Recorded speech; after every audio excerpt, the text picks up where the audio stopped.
اہل حرم کا جو ہمارا یہ چینل ہے اس کو سبسکرائب خود بھی کیجئے، اپنے دوستوں کے ساتھ شیئر کیجئے اور دین کی یہ تعلیمات پھیلانے میں ہماری مدد فرمائیے۔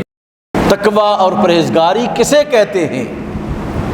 اللہ نے جن چیزوں سے منع کیا ہے ان سے رک جانا، اللہ نے جن چیزوں کو کرنے کا حکم ارشاد فرمایا ہے ان پر عمل پیرا ہو جانا، اللہ کی حلال کردہ چیزوں کو حلال سمجھ کر استعمال کرنا، اس کی حرام کردہ چیزوں کو حرام سمجھ کر کرنا، یہ تقویٰ ہے۔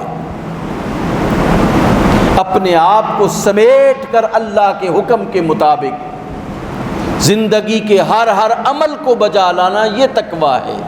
اور اس نے ایک ایک کے فرض کو اور حق کو بیان فرما دیا ہے۔ ایک مرد ہے، اس کے حق اور حقوق کیا ہیں، اس کے فرائض کیا ہیں، کھول کھول کر بیان فرمایا ہے۔ ایک عورت ہے، اس کے حقوق کیا ہیں، اس کے فرائض کیا ہیں، کھول کھول کر بیان فرما دیا ہے۔ ایک بچہ ہے، اس کے حقوق کیا ہیں، اس کے فرائض کیا ہیں، کیسے اس کو زندگی گزارنی چاہیے، ایک ایک چیز کو کھول کھول کے بیان فرما دیا۔ زندگی میں اللہ جل شانہ نے زندگی گزارنے کے لیے کسی بھی تشنگی کو نہیں چھوڑا، یاد رکھیے۔ عورت کو اپنا مقام دیا، مرد کو اپنا مقام دیا، بیٹے کو اپنا مقام دیا، بیٹی کو اپنا مقام دیا۔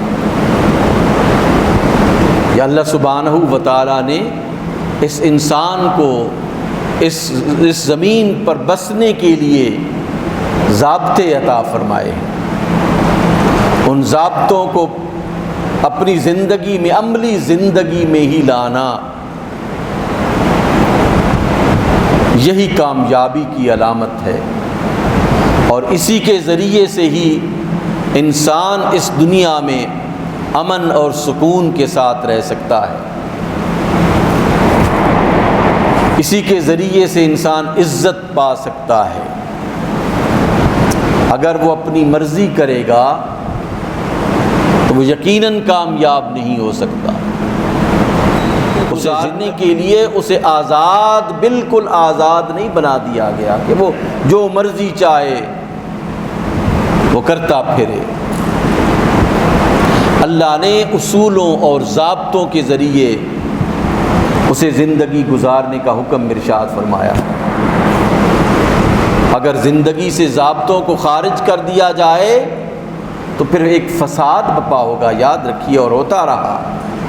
اس انسان نے دیکھا ہے کہ جب زندگی سے اصول اور ضابطے ختم ہوتے ہیں تو پھر فساد بپا ہوتا ہے۔ اللہ کی مرضی کے بغیر جب انسان اپنی مرضی کی طرف جاتا ہے تو پھر بے شمار مسائل پیدا ہوتے ہیں، اور وہ ایسے مسائل ہوتے ہیں کہ جن کا کوئی حل موجود نہیں ہوتا۔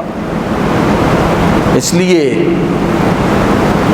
انسان کی ہزاروں سال کی تاریخ اس بات پر شاہد ہے کہ انسان ڈسپلنڈ زندگی گزارنے کے لیے، ایک ترتیب شدہ زندگی گزارنے کے لیے اسے ضابطوں کی ضرورت ہوتی ہے، اور سب سے بڑا ضابطہ اور اصول وہ ہے جو اللہ سبحانہ و تعالیٰ نے ہمیں عطا فرمایا ہے، جو اللہ رب العزت نے ہمیں عطا فرمایا ہے۔ وہ ضابطہ سب سے اعلیٰ اور سب سے عرفہ ضابطہ ہے۔ ہم اپنی طرف سے کوئی ایسی تحریف اس زندگی میں نہ کریں جس کی وجہ سے زندگی کا پورا نظام تباہ و برباد ہو جائے۔ اللہ نے، میں نے عرض کیا کہ عورت کو پیدا کیا، اللہ نے مرد کو پیدا کیا، اور اس کے اصول اور ضابطے ہمیں دیے۔ اپنی حکمت بارہا کے تحت ایک ایک چیز کو اس نے بیان کر دیا ہے۔ آج کی دنیا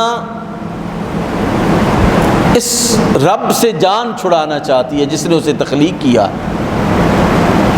وہ کہتے ہیں ہم آزاد رہنا چاہتے ہیں، ہم کسی مذہب کے پابند نہیں ہونا چاہتے، کوئی روایت کی پابندی ہم نہیں کرنا چاہتے۔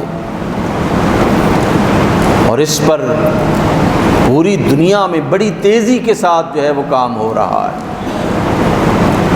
بڑی تیزی کے ساتھ لوگ جو ہے وہ اللہ کو چھوڑ کر یہ سمجھتے ہیں کہ انسان آزاد ہے، اسے ہر شخص جو ہے آزاد سمجھے، وہ جہاں زندگی گزارے، جیسے زندگی گزارے، اس پر کوئی پابندی نہیں ہے، مذہب کی جکڑ بندیوں سے اسے آزاد ہونا چاہیے بطور خاص۔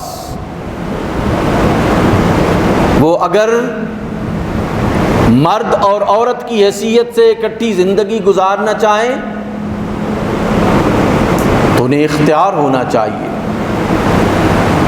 اگر مرد کے ساتھ زندگی گزارنا چاہتا ہے تو دونوں کو اختیار ہونا چاہیے، عورت کے ساتھ زندگی گزارنا چاہتی ہے تو اس کو اختیار ہونا چاہیے۔ آج صورتحال آپ کے سامنے ہے، پوری دنیا میں صورتحال آپ کے سامنے ہے، باقاعدہ جو ہے وہ تحریکیں چل رہی ہیں اس پر، اور وہ تحریکیں ہمارے مسلم معاشروں کو بھی متاثر کر رہی ہیں۔ یہ بڑا انتہائی ہولناک اور خوفناک ایرا ہے جس سے ہم گزر رہے ہیں۔ یہ زمانہ بہت خطرناک اور خوفناک زمانہ ہے جس میں ہم رہ رہے ہیں، اس میں اللہ کو بھول جانا ایک فیشن بنتا جا رہا ہے، خالق کو بھول جانا ایک ٹرینڈ بنتا جا رہا ہے، اور اس کے پیچھے بڑی بڑی لابیز کام کر رہی ہیں، مغربی ممالک ہوں یا مشرقی ممالک ہوں، جہاں پہ اسلام نہیں ہے، جہاں پہ دین نہیں ہے۔ دیکھیں نا، بہت ہی منظم طریقے سے پہلے مغربی معاشروں سے مذہب کو نکالا گیا، کرسچینٹی کو ختم کیا گیا کہ مذہب کے معاملے میں بندہ آزاد ہے، اس کو کوئی ضروری نہیں ہے کہ وہ عیسائیت کے اصولوں کے مطابق زندگی گزارے یا اپنی مرضی کی زندگی گزارے۔ یہودیت کو مذہب سے دور کیا گیا، اس کے اپنے مذہب سے دور کیا گیا کہ ایک شخص آزاد ہے، وہ جیسے زندگی گزارے، اس کو یہودیت کی یا عیسائیت کی پابندی کی کوئی ضرورت نہیں ہے۔ اب لوگ پیچھے پڑے ہوئے ہیں کہ مسلم معاشروں سے بھی اسلام کو ختم کیا جائے، مسلم معاشروں سے بھی اسلامی روایات کو ختم کیا جائے، اور ان کو بھی اپنی مرضی کے مطابق زندگی گزارنے کے لیے انسپائر کیا جائے کہ کوئی خدا نہیں ہے، انسان سب سے بڑا ہے اس دنیا میں، وہ اپنی مرضی کے مطابق جو ہے وہ زندگی گزارے۔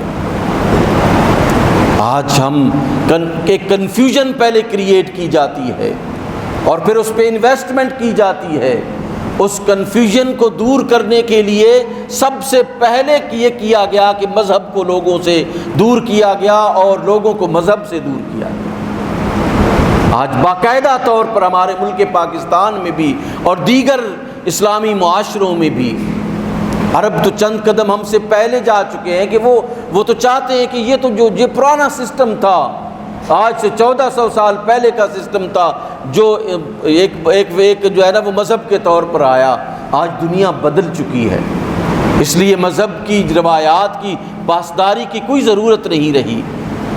ہمارے ہاں یہاں پہ بر صغیر میں مذہبی روایات بڑی مستحکم ہیں اور اس سے بھی زیادہ ماضی میں رہی ہیں، لیکن ان روایات پر اب براہ راست حملہ کیا جا رہا ہے۔